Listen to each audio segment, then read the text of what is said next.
इन्नल हम्दुलिल्लाह नहमदुहु व नस्तईनुहु व नस्तगफिरुहु व नऊज़ु बिल्लाहि मिन शुरूरि अनफुसिना व मिन सय्यिआति अअमालिना मन यहदिहिल्लाहु फला मुज़िल्ल लहु व मन युज़लिल्हु फला हादिय लहु व अशहदु अन ला इलाहा इल्लल्लाहु वहदहु ला शरीका लहु व अशहदु अन्न मुहम्मदन अब्दुहु व रसूलुहु अम्मा बाद फ़इन्न खैरल हदीस किताबुल्लाह व खैरल हदी हदी मुहम्मदिन सल्लल्लाहु अलैहि वसल्लम व शर्रल उमूरि मुहदसातुहा व कुल्ल मुहदसतिन बिदअ व कुल्ल बिदअतिन ज़लालह व कुल्ल ज़लालतिन फिन्नार फ़अऊज़ु बिल्लाहि अस्समीइल अलीम मिनश शैतानिर रजीम मिन हम्ज़िहि व नफ़्ख़िहि व नफ़्सिहि बिस्मिल्लाहिर्रहमानिर्रहीम वमन युतिइल्लाह व रसूलहु फ़क़द फ़ाज़ फ़ौज़न अज़ीमा वक़ाल अब्दुल्लाह इब्न मसऊद रज़ियल्लाहु तआला अन्हु वलौ तरक्तुम सुन्नत नबिय्यिकुम लज़ललतुम रवाहु मुस्लिम रब्बि इश्रह ली सदरी व यस्सिर ली अमरी वहलुल उक़दतम मिन लिसानी यफ़क़हू क़ौली रब्बि ज़िदनी इल्मा आमीन अल्लाहुम्मा रब्बि ज़िदनी इल्मा आमीन। तमाम किस्म की तारीफ़ें अल्लाह रब्बुल आलमीन के लिए लायक़ व ज़ेबा है, जो हम सब का मालिक है, खालिक है, पालनहार है। बादहू दरूद व सलाम नाज़िल हो तमाम अंबिया पर, तमाम नबियों पर, ख़ास तौर से अल्लाह के आखिरी नबी, प्यारे नबी जनाब मोहम्मद रसूलुल्लाह सल्लल्लाहु अलैहि वसल्लम पर अल्लाहुम्मा सल्लि व सल्लिम व बारिक अलैहि। सामीन, आज के इस जुमा के खुतबे के अंदर जिस मौजू के ताल्लुक़ से बातें होंगी वो मौजू है सुन्नत की हैसियत और सुन्नत का मकाम व मर्तबा। सुन्नत कहते किसे हैं, सुन्नत का माना मफ़हूम क्या होता है, शरीयत के अंदर सुन्नत का क्या दर्जा है, उसका क्या मकाम है। इंशाअल्लाह ये मैं आपको बड़े मुख्तसर अंदाज में बताने की कोशिश करूँगा। अपने रब से दुआ करते हैं वो हमें हक़ बात कहने के साथ साथ अमल की भी तौफ़ीक़ अता फ़रमाए। सुन्नत अरबी ज़बान के अंदर तरीक़े को कहते हैं। तरीक़ा चाहे अच्छा हो चाहे बुरा हो, लेकिन शरीयत के अंदर, दीन के अंदर, इस्लाम के अंदर सुन्नत अल्लाह के नबी सल्लल्लाहु अलैहि वसल्लम के अक़वाल, आपके अफ़आल, इनको कहा जाता है। अल्लाह के नबी ने क्या बातें फ़रमाई, रसूल अकरम ने क्या अमल किया, अल्लाह के नबी के सामने सहाबा ने कोई अमल किया, आपने उस काम को देख के खुशी का इजहार किया या खामोशी फरमाई आपने। ये चीज़ जो होती है सुन्नत और हदीस, इसको कहा जाता है। शरीयत के अंदर सुन्नत की हैसियत क्या है, सुन्नत का मकाम क्या है दीन के अंदर, वो मैं आपको बताऊंगा इंशाअल्लाह। क्योंकि हमारे समाज और माशरे के अंदर सुन्नत के ताल्लुक़ से बड़ी गलतफ़हमियाँ पाई जाती हैं और इंशाअल्लाह जैसे जैसे बात आगे बढ़ेगी तो इंशाअल्लाह आप पे वाज़ेह होगा कि सुन्नत का दर्जा कितना ऊंचा है, कितना बड़ा मकाम है सुन्नत का किताब व सुन्नत के अंदर, इस्लाम के अंदर। आमतौर पर कभी कभी होता क्या है, जब हम अपने भाइयों से बातें करते हैं, एक इंसान जिसमें ये चाहत होती है, तड़प होती है कि काश तमाम के तमाम मुसलमान एक अल्लाह के मानने वाले बन जाए, एक नबी के मानने वाले बन जाएं। जब किसी इंसान की सोच ये होती है और जब वो किसी भाई से बात करता है, एक सामने वाले को दावत देता है, तो कुछ भाइयों का जहन ऐसा होता है, वो कहते हैं भाई ये चीज़ सुन्नत ही तो है, क्या हुआ, छोड़ दिया तो क्या हुआ इसको। ऐसा होता है, भाई फ़र्ज़ तो नहीं है, वाजिब तो नहीं है, सुन्नत ही तो है। अगर हम ये बहाने निकालें, हीले निकालें कि ये चीज़ सुन्नत ही तो है, तो पूरा दीन ख़त्म हो जाएगा। सिर्फ बस इस्लाम की 5 बुनियादें बचेंगी, तौहीद, नमाज, ज़कात, रोज़ा, हज, बस। करना कैसे है, सब ख़त्म। तो इस एतबार से सुन्नत का दर्जा बहुत ऊंचा है। किसी भी सुन्नत को मामूली समझना, हक़ीर समझना, ये जहालत है। ये अल्लाह के नबी सल्लल्लाहु अलैहि वसल्लम ने अपनी ज़िंदगी के अंदर वो तमाम काम, वो तमाम अमाल करके दिखा दिए। सहाबा ने प्रैक्टिकल किया, अल्लाह के नबी ने देखा अपनी आँखों से। अल्लाह के नबी सल्लल्लाहु अलैहि वसल्लम ने खुशी का इजहार किया। ये सुन्नत और हदीस है। यह वही चीज़ सुन्नत है, वही चीज़ हदीस है। सिर्फ अरबी ज़बान के अंदर डिक्शनरी के अंदर जो मीनिंग होते हैं उस मीनिंग के एतबार से दोनों में फ़र्क है माना के अंदर। शरीयत के अंदर दोनों चीज़ें एक ही हैं। हदीस किसे कहते हैं? कुल्लु मा उज़ीफ़ा इला नबी सल्लल्लाहु अलैहि वसल्लम मिन फ़िअलिन औ तक़रीरिन औ वस्फ़ ख़ल्क़िय्यिन औ खुलुक़िय्यिन, यही सुन्नत का माना है। सुन्नत अरबी ज़बान में डिक्शनरी में तरीक़ा को कहते हैं, हदीस जो है किसी नई बात को हदीस कहा जाता है। शरीयत के अंदर दोनों का माना एक ही है, अल्लाह के रसूल के आमाल आपके अफ़ाल, ये सुन्नत और हदीस है। यही मेरा मौजू है। आम तौर पे मौजू की तरफ आगे बढ़ने से पहले एक बड़ी नुक्ते की बात, बड़ी पॉइंट की बात वो आपके सामने रख दूँ कि हमारे बहुत सारे भाई ये कहते हैं कि भाई आप ये कहते हो सुन्नत का माना ये होता है, हदीस का माना ये होता है, अल्लाह के नबी ने तो हदीस की तारीफ़ बताई नहीं। जो तारीफ़ आपने की है कि अल्लाह के रसूल के अफ़ाल को, आपके अक़वाल को, इन तमाम चीज़ों को हदीस कहा जाता है, सुन्नत कहा जाता है, अल्लाह के नबी सल्लल्लाहु अलैहि वसल्लम से तो तारीफ़ साबित नहीं है। तो इसकी दलील क्या है, सबूत क्या है इसका? तो इंशाअल्लाह सबसे पहले उसका सबूत, उसकी दलील, फिर बात को आगे बढ़ाते हैं, क्योंकि ये बहुत अहम चीज़ है। मुहद्दिसीन ने सुन्नत की या हदीस की तारीफ़ की है, अल्लाह के रसूल के अफ़ाल, आपके अक़वाल, और किसी सहाबी ने आपके सामने कोई काम किया, अल्लाह के नबी ने उस काम को देख के खामोशी इख्तियार की, ये इस बात की दलील है कि वो अमल शरीयत के अंदर हुज्जत है। अल्लाह के नबी सल्लल्लाहु अलैहि वसल्लम का हुक्म, ये सुन्नत और हदीस है। दलील क्या है इसकी? अल्लाह के नबी सल्लल्लाहु अलैहि वसल्लम के सामने एक बच्चा खाना खा रहा था और वो अपने हाथ को बर्तन के अंदर घुमा रहा था। सही बुखारी किताबों में तेमा हदीस नंबर 5376। अल्लाह के नबी ने कहा, ए बच्चे समिल्लाह, अल्लाह का नाम ले, वकुम बेयमीनिक, अपने सीधे हाथ से खाना खा, वकुम मिम्मा यमीक, और अपने सामने से खाना खा। तो अल्लाह के रसूल के कौम को हदीस कहा जाता है, पहला सबूत। मुहद्दिसीन ने जो तारीफ़ की हदीस की, उसका पहला सबूत। अल्लाह के रसूल के अमल को हदीस सुन्नत कहा जाता है, उसकी दलील काना रसूलुल्लाह सल्लल्लाहु अलैहि वसल्लम युसव्वी सुफूफना इज़ा कुमना लिस्सलाह फ़इज़ा इस्तवैना कब्बरा। अबू दाऊद किताबुस्सलाह हदीस नंबर 665। सहाबी कहते हैं अल्लाह के नबी सल्लल्लाहु अलैहि वसल्लम जब नमाज के लिए खड़े होते थे तो पहले सफ़ों को दुरुस्त करते थे, ये आपका अमल है। और जब हम अपनी सफ़ें दुरुस्त कर लेते थे तो आप तकबीर कह के नियत बांधते थे। तो अल्लाह के रसूल का हुक्म, अल्लाह के रसूल का अमल। तीसरी चीज़ है, किसी सहाबी ने नबी के सामने कोई काम किया, अल्लाह के नबी ने उस काम पे खामोशी इख्तियार की, उसकी दलील। अल्लाह के नबी सल्लल्लाहु अलैहि वसल्लम ने एक आदमी को देखा, युसल्ली बादा सलात सुबह रकातैन, जो फ़जर की नमाज का सलाम फिरने के बाद 2 रकात नमाज पढ़ रहा था। याद रखिएगा आप, हमारे समाज के अंदर फ़जर की नमाज के ताल्लुक़ से, सुन्नतों के ताल्लुक़ से एक अजीब माहौल बना हुआ है। कुछ लोग बताना नहीं चाहते, कुछ लोग जानना नहीं चाहते।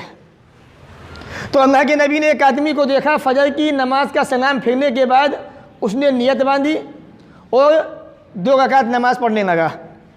फ़क़ाल रसूलुल्लाह सल्लल्लाहु अलैहि वसल्लम, अल्लाह के नबी ने फरमाया, सलात सुबह रकातैन, ऐ मेरे प्यारे भाई, सुबह की नमाज तो 2 रकात है, सलाम फिरने के बाद ये तूने कौन सी नमाज पढ़ी है? नमाज तो ख़त्म हो चुकी, तूने फ़र्ज़ नमाज हमारे साथ पढ़ी है और नमाज का सलाम फिरने के बाद ये 2 रकातें तुमने क्यों पढ़ी? फ़क़ाल रजुल, उस आदमी ने कहा, इन्नी लम अकुन सल्लैतु रकातैन लतैन क़ब्लहुमा फ़सल्लैतुहुमा अल-आन।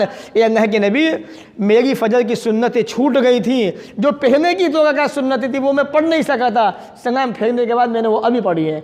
फ़सकत रसूलुल्लाह सल्लल्लाहु अलैहि वसल्लम, अल्लाह के रसूल खामोश हो गए। अबू दाऊद किताबुस्सलाह हदीस नंबर 1267। मालूम क्या हुआ कि अल्लाह के नबी के सामने किसी सहाबी ने कोई काम किया, कोई अमल किया, रसूल अकरम ने उस काम को देख के सुकूत, खामोशी इख्तियार की, वो अमल भी हुज्जत शरीयत के अंदर। तो हदीस और सुन्नत की तारीफ़ अल्लाह के रसूल के अक़वाल, आपके अफ़ाल, और किसी सहाबी ने कोई अमल अल्लाह के नबी के सामने किया हो, नबी ने उस काम पे सुकूत, खामोशी इख्तियार की हो, ये हदीस और सुन्नत कहलाती है। और तीनों की दलील मैंने आपको हदीस से दे दी। तो मालूम यह हुआ कि फ़जर की सुन्नतें अगर कोई किसी आदमी की छूट जाए, कोई आदमी फ़जर की सुन्नतें ना पढ़ सके अज़ान से पहले, मतलब नमाज से पहले, तो सलाम फेरने के बाद वो पढ़ सकता है, गुंजाइश है इसके अंदर। तो चूँकि जैसा कि मैंने वजाहत की थी शुरू में, मेरा जो मौजू है वो है सुन्नत की हैसियत, सुन्नत का मकाम इस्लाम के अंदर क्या है। आम तौर पे जब हम किसी भाई से बात करते हैं दीन के किसी मसले पर, तो मैंने बहुत से लोगों को देखा है बात करते हुए, भाई इस सुन्नत ही तो है, क्या हुआ, ऐसा करके वो सुन्नत को छोड़ देते हैं। खाना खाना भी सुन्नत है, खाने खाने के तरीक़े सुन्नत है, नमाज़ पढ़ने के तरीक़े सुन्नत हैं, हज करने के तरीक़े सुन्नत हैं, जनाजे के तरीक़े सुन्नत हैं, सबको छोड़ दीजिए, क्या ज़रूरत है नमाज़ पढ़ने की, बस नमाज़ फ़र्ज़ है, इसको मान लीजिए। तो एक सुन्नत को छोड़ने से दीन के अंदर बहुत बड़ी ख़राबी पैदा हो सकती है।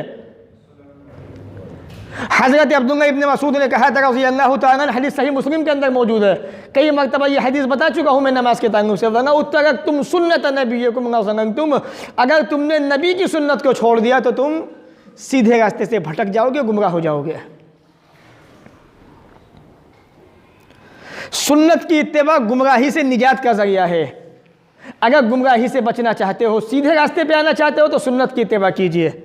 हदीस देखिए, रावी हदीस हज़रत अब्दुल्लाह इब्न अब्बास रज़ियल्लाहु ताला अन्हु कहते हैं, अल्लाह के नबी सल्लल्लाहु अलैहि वसल्लम ने हज्जतुल विदा के मौके पे खुतबा दिया और खुतबे के अंदर ये नसीहत की, इन्ना शैतान क़द यइसा अन युअबदा अर्ज़कुम, शैतान जो है इस बात से मायूस हो चुका है कि उसकी इबादत तुम्हारी ज़मीन में की जाएगी, इस बात से मायूस हो चुका है कि अरब की ज़मीन के अंदर उसकी पूजा नहीं हो सकती, सरज़मीन अरब के अंदर।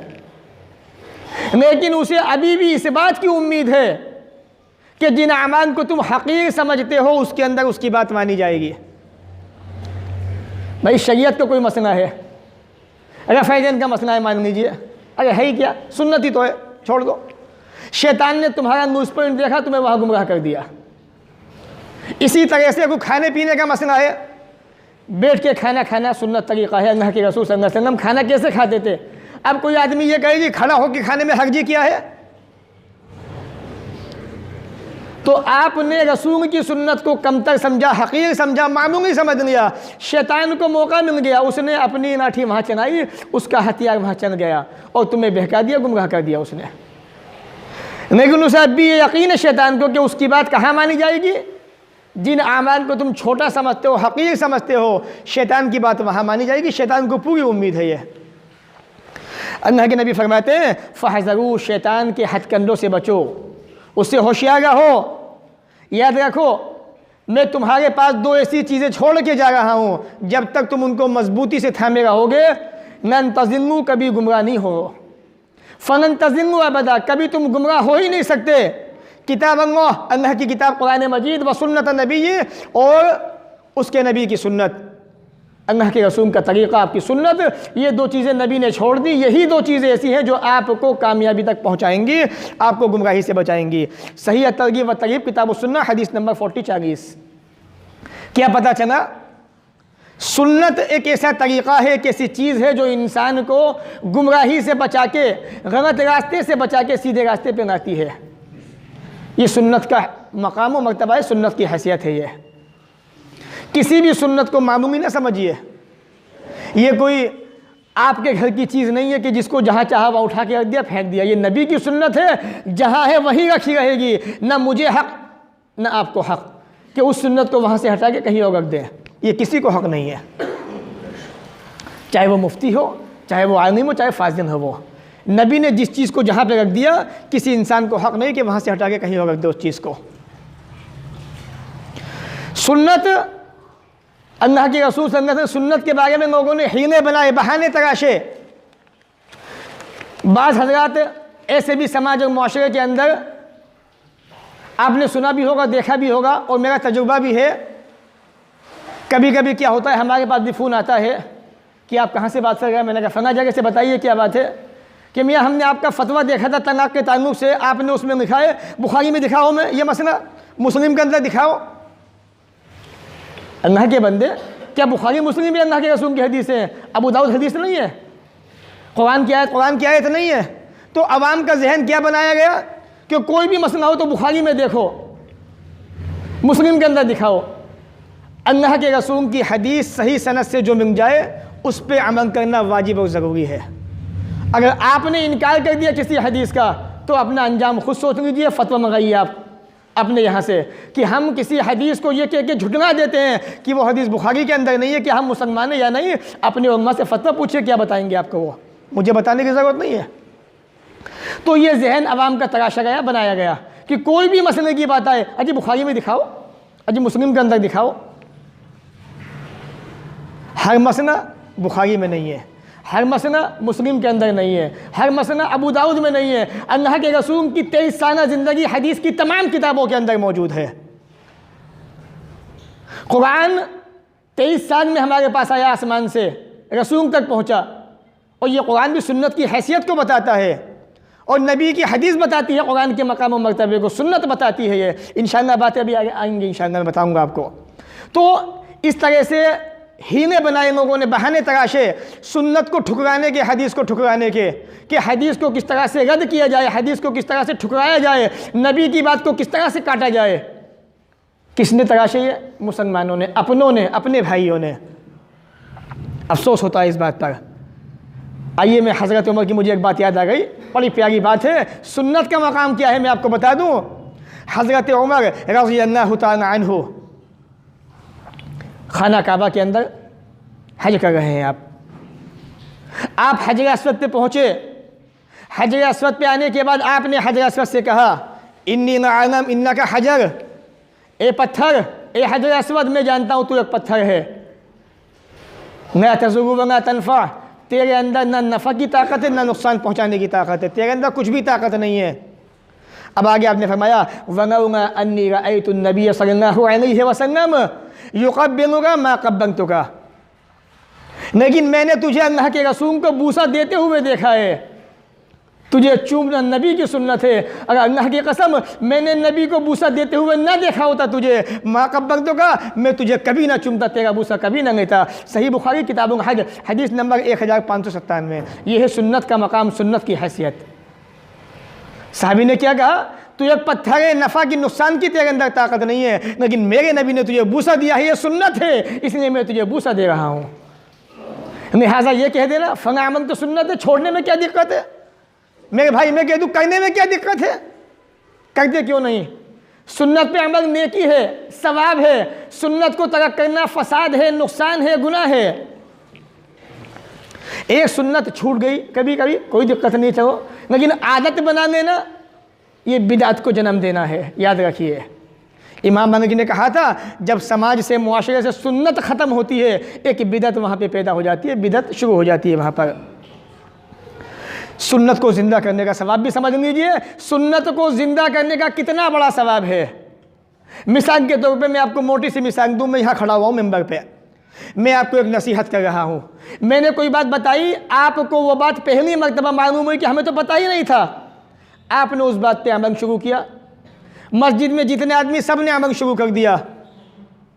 बताई किसने? मैंने बताई थी आपको वो सुन्नत, मैंने ज़िंदा किया सुन्नत को, मैंने आपको बताया। आप जितने लोगों ने उस पर अमल किया, सब का सवाब मुझे भी मिला, आपको भी मिला। कितना बड़ा फ़ायदा सुन्नत को ज़िंदा करने का। अल्लाह की रसूल की हदीस आपने फरमाया, मन अहया सुन्नतम मिन सुन्नती, जिसने किसी एक सुन्नत को ज़िंदा किया मेरी, फ़ामिना बिहन्नास, और लोगों ने उस सुन्नत पे अमल किया, कैन नहू मिस्लो अजरे मन आमिना बिहा, तो सुन्नत ज़िंदा करने वाले को उन लोगों के बराबर सवाब मिलेगा जिन पर उन्होंने अमल किया, जिस पर उन्होंने अमल किया। एक सुन्नत ज़िंदा हुई, 100 लोगों ने उस पर अमल किया, 100 लोगों का सवाब उस तन्हा आदमी को पहुँचेगा, और बाकी आपको तो मिलना है ही। इब्न माजा अल मुक़द्दिमा हदीस नंबर 209। तो सुन्नत को ज़िंदा करने का इतना बड़ा सवाब है। आज हमारे बड़े भी, हमारे मौलवी भी सुन्नत को ये कह के छोड़ देते हैं कि भाई सुन्नत ही तो है, इसमें हरज क्या है। हरज को मत देखो, ये देखो मेरे नबी ने वो काम किया था कि नहीं किया था। बेशुमार वाक़यात ऐसे हैं सहाबा इकराम के। अब्दुल्ला इब्न उमर एक मरतबा एक जगह जाते हैं, एक दरख्त के नीचे लेट जाते हैं, फिर वापस आते हैं। लोगों ने कहा कि ऐसा क्यों किया? कहा मैंने अपने नबी को ऐसा करते हुए देखा है। हज़रत अली सवारी पे सवार थे, एक जगह से गुजर रहे थे, मुस्कुरा दिए। कहा कि अली मुस्कुराने की वजह क्या है? कहा मैंने अल्लाह के नबी को यहाँ इसी मौके पे, इसी जानवर पे मुस्कुराते हुए देखा था। ये मेरे नबी के सहाबा का अंदाज़ था नबी की सुन्नतों को ज़िंदा करने का। और हम सुन्नती तो है, हरज क्या है इसके अंदर, इसको छोड़ रहे हैं। मेरे भाइयों, सुन्नत का मकाम समझिए, सुन्नत का दर्जा बड़ा ऊंचा है। ये कोई मामूली चीज़ नहीं है। सुन्नत के ऊपर दीन का दारो मदार है, सुन्नत के ऊपर कुरान का दारो मदार है। अगर सुन्नत नहीं तो दीन नहीं, अगर सुन्नत नहीं तो कुरान नहीं। याद रखिए आप। अभी मैं इंशाअल्लाह बताऊँगा आपको बातें आगे चल के। और ये सुन्नत एक ऐसी चीज़ है कि जब उम्मत में इख्तिलाफ होता है तो ये सुन्नत फैसला करती है कि इंसान को कहाँ जाना है, कहाँ नहीं जाना है। सुन्नत इख्तिलाफ उम्मत के वक्त निजात का ज़रिया है, निजात का सबब है। अल्लाह के नबी ने फरमाया था फ़इन्नहु मन यइश मिनकुम बअदी फसयरा इख्तिलाफन कसीरा, ऐ लोगों तुम में से जो मेरे बाद ज़िंदा रहेगा वो बहुत लंबा चौड़ा इख्तिलाफ देखेगा। क्या करोगे इख्तिलाफ के वक्त? जैसा कि मैं मोटी ज़बान में कह दूँ, हमारे यहाँ फ़िरके बने हुए हैं, पार्टियाँ बनी हुई हैं मुसलमानों के अंदर, अजी हम तो फना से जुड़े हुए हैं। अब क्या करेंगे आप ऐसे वक्त में, ऐसी परेशानी के वक्त में क्या करेंगे? अल्लाह के नबी ने कहा फ़अलैकुम बिसुन्नती, ऐसे मौके पे मेरी सुन्नत को थाम लेना, मेरी सुन्नत को मजबूती से पकड़ लेना। व सुन्नतिल खुलफ़ाए राशिदीन महदीयीन, और मेरे खुलफ़ाए राशिद हिदायत याफ्ता खलीफ़ा राशिदीन हज़रत अबू बकर, हज़रत उमर, हज़रत उस्मान, हज़रत अली, इनकी सुन्नतों को थाम लेना। अबू दाऊद किताब सुन्नह हदीस नंबर 4607। तो इख्तिलाफ के वक्त सुन्नत को थामना ये निजात का ज़रिया है। भाई किसी मसले पे इख्तिलाफ हो गया आपके अंदर मेरे अंदर, मिसाल के तौर पे कुरान की एक आयत मुझे याद आ गई, सूरह बकरा की आयत नंबर 230 गालिबन तलाक के ताल्लुक़ से, कि जब तुम फ़इन तलाक कहा, जब आदमी शोहर अपनी बीवी को तलाक दे दे, अब वो उसके लिए हलाल नहीं जब तक कि वो किसी दूसरे आदमी से निकाह ना कर ले। ये कुरान की आयत है। अब ये कुरान की आयत के अंदर जो अल्लाह ने कहा कि अगर वो उसको तलाक दे दे, कौन सी तलाक दे? अब मसला हो गया, आप कह रहे कि 3 तलाक दे दे, मैं कह रहा हूँ कि नहीं भाई तीसरी तलाक दे दे। फ़र्क है दोनों बातों के अंदर। एक साथ 3 तलाक़ें देना और तीसरी तलाक देना, ये दो अलग चीज़ें हैं। अल्लाह ने कहा फ़इन तलाक कहा, अगर वो उसको तीसरी तलाक भी दे दे, यानी 2 तलाक़ें उससे पहले हैं। अब एक साहब कहते नहीं जी फ़इन तलाक कहा, अगर वो उसको 3 तलाक़ें दे दे। अब मैं कहूँगा मेरे भाई इसके अंदर कौन सा ऐसा लफ्ज़ है जिसके अंदर 3 का माना होता है? मुझे दिखाइए। आप आपको अपनी बात साबित करनी है, मुझे अपनी बात साबित करनी है। तो अब हम सुन्नत को देखेंगे, सुन्नत क्या कहती है। रसूल अकरम ने क्या कहा है? अल्लाह ने इससे पहले कहा कि तलाक 2 मरतबा है, अब 2 के बाद तीसरी का जिक्र है, तो बात किसकी मानी जाएगी? मेरी बात, क्योंकि उससे पहले अल्लाह ने 2 का जिक्र कर दिया पहले। तो मालूम यह हुआ कि अगर इख्तिलाफ हो जाए समाज के अंदर किसी मसले पे, किसी आयत पे, चाहे वो 2 आलिम हो, चाहे मुफ्ती हो, चाहे आम आदमी हो, तो आपको भी मुझे भी कहाँ वापस आना है? किताब और सुन्नत की तरफ। फ़अलैकुम बिसुन्नती, मेरी सुन्नत को थाम लेना ऐसे मौके पे। तो नबी की सुन्नत क्या है? नबी की सुन्नत वही जो अल्लाह का कुरान है। तो इख्तिलाफ के वक्त सुन्नत को थामना ये निजात का ज़रिया है, निजात का सबब है। सुन्नत बहुत अहम चीज़ है। सुन्नत की मुवाफ़क़त के बग़ैर कोई भी अमल काबिल क़बूल नहीं है। आप नमाज़ें पढ़ते हैं, रोज़ा भी रखते हैं, ज़कात भी देते हैं, हज भी करते हैं, सदका खैरात भी करते हैं, लेकिन अगर आपका वो अमल सुन्नत से अलग है, सुन्नत के मुताबिक नहीं है, तो क्या शरीयत के अंदर आपकी वो अमल कबूल किया जाएगा? हरगिज़ नहीं। दलील क्या है? देखिए अल्लाह के नबी ने क्या फरमाया, मन राग़िब अन सुन्नती फ़लैसा मिन्नी। सही बुखारी किताबुन निकाह हदीस नंबर 5063। जिस इंसान ने कोई ऐसा अमल किया या जिसने मेरी सुन्नत से मुँह मोड़ लिया, उसका मुझसे कोई ताल्लुक़ नहीं। भाई मैंने आपको नबी की सुन्नत बताई, आपने कहा सुन्नत ही तो है, क्या है जो छोड़ने में? आपने छोड़ दिया सुन्नत को। तो नबी ने कहा जिसने मेरी सुन्नत से मुंह मोड़ लिया उसका मुझसे कोई ताल्लुक़ नहीं है। सुन्नत को छोड़ना इतना बड़ा गुनाह है। अल्लाह के नबी ने साफ कह दिया मेरा कोई वास्ता नहीं है ऐसे इंसान से।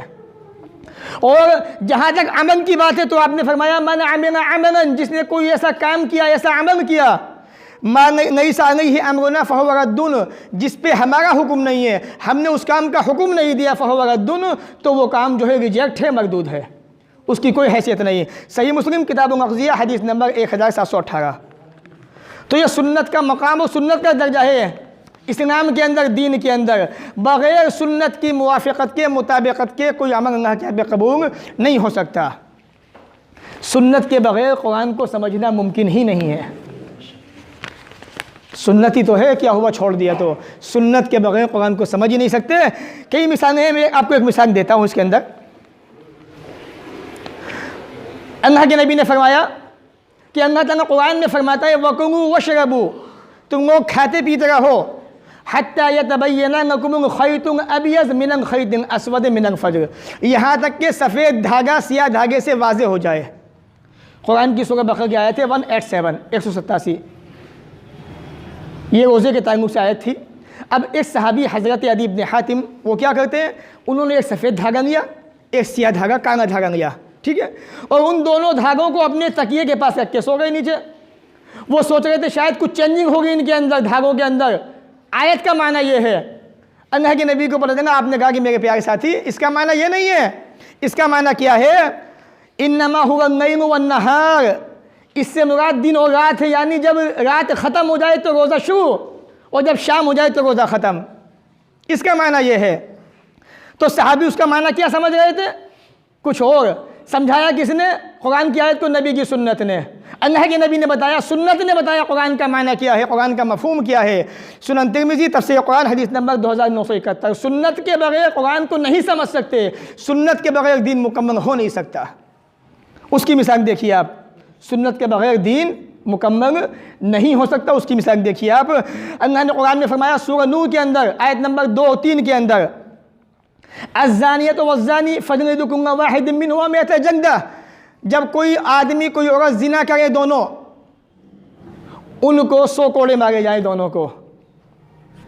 कुरान ने ये नहीं कहा कि कुंवारा हो या शादीशुदा हो, एक आम कानून दिया कुरान ने। सुन्नत ने बताया अस्सय्यिब बिस्सय्यिब जल्दो में आ व रमील बिन हिजारा, अगर आदमी शादीशुदा है तो उसे 100 कोड़े मारे जाएंगे और उसे पत्थरों से संगीसार किया जाएगा। और अगर वन बिखरो बिन कुंवारी है आदमी या कुंवारा इंसान है, जंदो में आ व नफी सना, उसे 100 कोड़े मारे जाएंगे, एक साल के लिए उसको शहर से निकाल दिया जाएगा। अबू दाऊद किताबुल हुदूद हदीस नंबर 4415। तो सुन्नत ने क्या समझाया कि दीन बगैर सुन्नत के मुकम्मल नहीं हो सकता, सुन्नत को समझना होगा तो दीन समझ में आएगा। अल्लाह ने कुरान में कहा कि जानिया मत जानिया मत तो 100 कोड़े मार दो, लेकिन शादीशुदा हो तो क्या होगा, क्या हुक्म है। हदीस ने बताया, सुन्नत ने बताया कि उसको पत्थरों से मार मार के ख़त्म कर दिया जाए, संगसार कर दिया जाए। ये सुन्नत की हैसियत, सुन्नत का मकाम है। ये चंद बातें होगी, इंशाअल्लाह बात को ख़त्म करते हैं। सुन्नत को छोड़कर कोई और तरीक़ा अपनाना अल्लाह रब्बुल आलमीन की नफ़रत का सबब है, अल्लाह रब्बुल आलमीन को नाराज़ करने के बराबर है। हदीस देखिए आप, सही बुखारी किताबुद्दियात हदीस नंबर 6882 पर मौजूद है। अल्लाह के नबी फरमाते हैं 3 किस्म के इंसान अल्लाह को सबसे ज़्यादा नापसंदीदा हैं। 3 किस्म के आदमी, याद रखिए, बचिए। अगर आप उसके अंदर हैं तो कोशिश कीजिए बचने की, कहीं ऐसा ना हो कि अल्लाह ताला आपसे नाराज़ हो जाए। मुनहदुन फिल हरम, हरम के अंदर बदमाशी करने वाला, मक्कारी करने वाला, हरम को नुकसान पहुंचाने वाला, हरम के अंदर ज़्यादती करने वाला। जैसा कि अभी पिछले दिनों हुआ था ना, खाना काबा के अंदर बदमाशी करने की कोशिश हुई थी और बहुत लोग खुश भी हुए थे उसके ऊपर कि अच्छा हुआ ऐसा हादसा हो गया, अरब के अंदर होना चाहिए। अल्लाह के रसूल की हदीस, अपना अंजाम सोच लेना। व मुब्तगिन फिल इस्लाम सुन्नतन जाहिलिया, इस्लाम के अंदर सुन्नत के होते हुए जाहिलियत की सुन्नत को, जाहिलियत के तरीक़े को राइज करना, ऐसा इंसान अल्लाह के नज़दीक बहुत ज़्यादा नापसंदीदा है।